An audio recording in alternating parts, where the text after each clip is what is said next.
नमस्कार दोस्तों and welcome back to my channel जहां आपको मिलता है सिर्फ और सिर्फ एंटरटेनमेंट। और आज मैं लाया हूँ एवेंजर्स का 11th इशू। तो यार वीडियो पे नए हो तो वीडियो को लाइक कर देना और चैनल को सब्सक्राइब कर देना। और साथ ही मेरे चैनल पर ज्वाइन बटन स्टार्ट हो गया है तो आप वहां से भी ज्वाइन कर सकते हो। और उसी के साथ अब आप मुझसे व्हाट्सएप पर भी जुड़ सकते हो जिसका लिंक मैं आपको डिस्क्रिप्शन में दे दूंगा। तो यार पिछले इशू में आपने देखा कि माइड्रेड कैंग के पास आता है और कैंग को जिंदा छोड़ देता है ताकि वो ये खेल जारी रखे। लेकिन इससे कैंग ऑफेंड हो जाता है और वो एवेंजर्स को भला बुरा कह के वहां से चला जाता है। तो वही नाइटमेयर थॉर और स्कारलेट विच को बताता है कि कुछ बहुत ही बुरा आ रहा है। तो अब आगे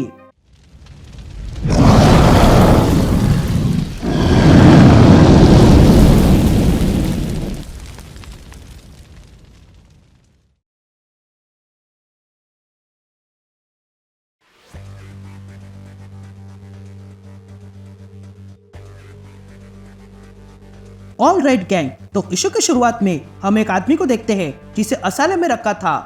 तभी वो आदमी कहता है कि आप लोग जानना चाहते हो ना मैंने क्या किया है।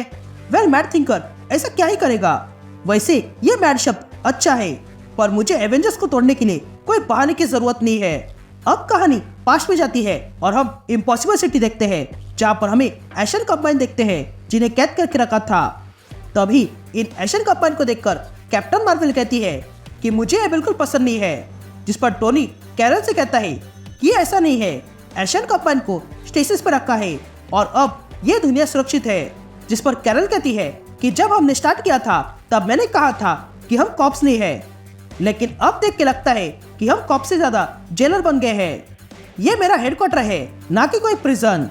जिस पर टोनी कैरल से पूछता है कि तुम्हारे पास कोई अच्छा आइडिया है क्योंकि इम्पॉसिबल सिटी बनाया ही गया था एशियन कंबाइन को कैद करने के लिए।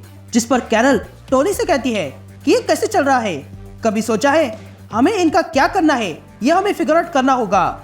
और ऊपर से ये मेरिडियन उसके अंदर तो बहुत सारे पहले से कैद है, उसका क्या। ये सुनकर टोनी अपने सर पे हाथ रखता है और कहता है कि ये मैंने कभी सोचा ही नहीं था, मैट्रियस का प्रिजन। जिस पर कैरल कहती है कि हाँ वो भी हमारी बड़ी प्रॉब्लम है टोनी, हमें अभी कुछ करना होगा, तुम्हारे कहने पर हम पीछे हटे हैं। पर जिस पर टोनी कैरल से पूछता है पर क्या। जिस पर कैरल टोनी से कहती है कि ऑर्कस ने एक्समैन के साथ क्या किया है ये तुम जानते हो, तुम्हारे कारण हम रुके हुए हैं, एक्समैन हमारे दोस्त है। जिस पर टोनी कहता है कि देखो यहाँ पर बहुत सारी समस्या है। सबसे पहले तो क्रको गिर चुका है और वहां पर 100 से ज्यादा म्यूटेंट्स मारे गए हैं और हम सिर्फ 7 हैं। तुम लोग मुझे इंजीनियर मानते हो तो मुझ पर भरोसा करो। लेकिन तभी वहां पर जार्विस आ जाता है। तभी टोनी जार्विस से कहता है कि अब से ये तुम्हारा घर है।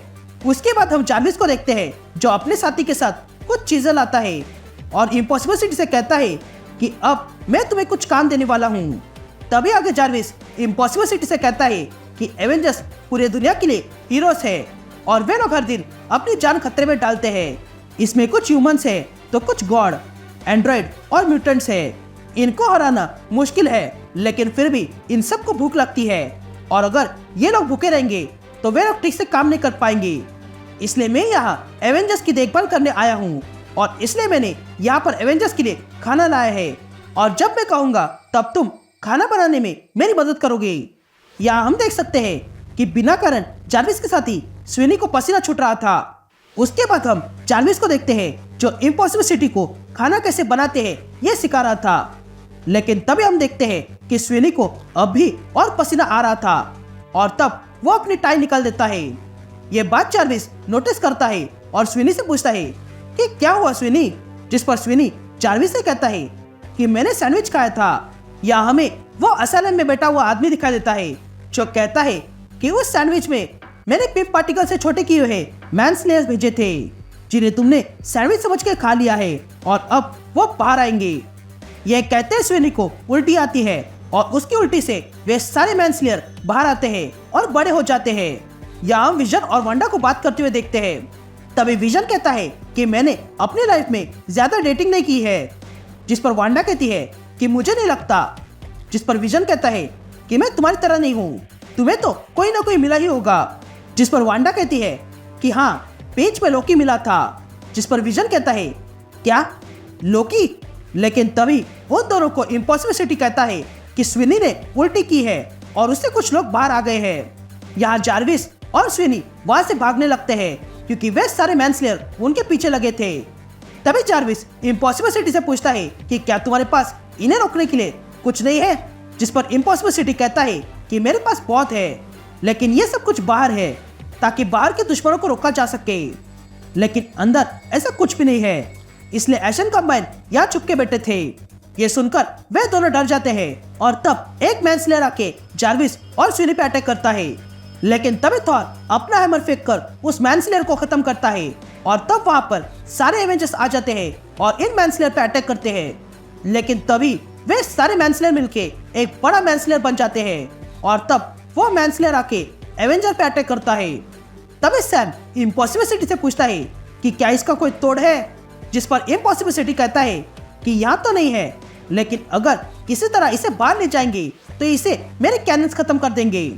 या जार्विस इम्पॉसिबल सिटी से कहता है कि ये लोग प्लास्टिक से बने हुए हैं, यानी कि इनके पीछे मैड थिंकर है, तो क्या तुम उसे ट्रैक कर सकते हो, जिस पर इम्पॉसिबल सिटी हाँ कहता है। या सैम एवेंजर्स से कहता है कि इम्पॉसिबल सिटी ने सही कहा है, ये प्लान यूज करना होगा। या स्विनी कहता है कि इस मैड थिंकर को मैं नहीं छोड़ूंगा। या वो मैनस्लेयर एवेंजर्स पे अटैक करने के लिए आगे बढ़ता है, तो वही जार्विस और स्विनी टेलीपोर्ट होके वहां चले जाते हैं जहां पर मैड थिंकर है। इधर मैनस्लेयर को देखकर एवेंजर्स भी उस पर अटैक करने के लिए आ जाता है और तब सारे एवेंजर्स मिलके उस मैनस्लेयर पे जोरदार अटैक करते हैं, जिसके कारण वो मैनस्लेयर इम्पॉसिबल सिटी के बाहर गिर जाता है और बाहर आते ही इम्पॉसिबल सिटी उस पर जबरदस्त अटैक करके उसे खत्म कर देता है। यहाँ सारे एवेंजर्स देखते हैं कि फाइनली मैनस्लेयर खत्म हो चुका था। तभी ब्लैक पैंथर इम्पॉसिबल सिटी से कहता है कि उसके टूटे हुए पार्ट्स लेकर आ जाओ, मैं उस पर स्टडी करना चाहता हूँ। तो वही आयरन मैन जार्विस से पूछता है कि तुम कहाँ पे हो, जिस पर जार्विस कहता है कि तुम लोग जब लड़ रहे थे तब मैं और स्विनी इसकी जड़ तक पहुंच गए और मैड थिंकर को ढूंढ निकाला और अब वो जेल में है। अब कहानी प्रेजेंट में आती है और हम मैड थिंकर को देखते हैं जो किसी से कहता है कि मैं एक बटलर के हाथों हार गया हूँ। यह कहते हैं मैड थिंकर अपने पैरों से दीवार पे कुछ कारीगरी करने लगता है। तभी मैड थिंकर किसी से कहता है कि उन एवेंजर्स को लगता है कि मैंने मैनस्लेयर को वहां पर ऐसे ही भेजा था, लेकिन ये उनकी गलतफहमी है क्योंकि मैंने उनके जरिए ये पता किया है कि एशियन कंबाइन वहां पर है, बस मुझे उन्हें छुड़ाने का तरीका ढूंढना होगा। यह कहते ही हम देखते हैं कि मैड थिंकर मिरर में देखकर खुद से बात कर रहा था और तब हम देखते हैं कि मैड थिंकर ने दीवार पे इम्पॉसिबल सिटी को ड्रॉ किया था और एशियन कंबाइन को भी, और यहीं पर यह इशू कंटिन्यू होता है।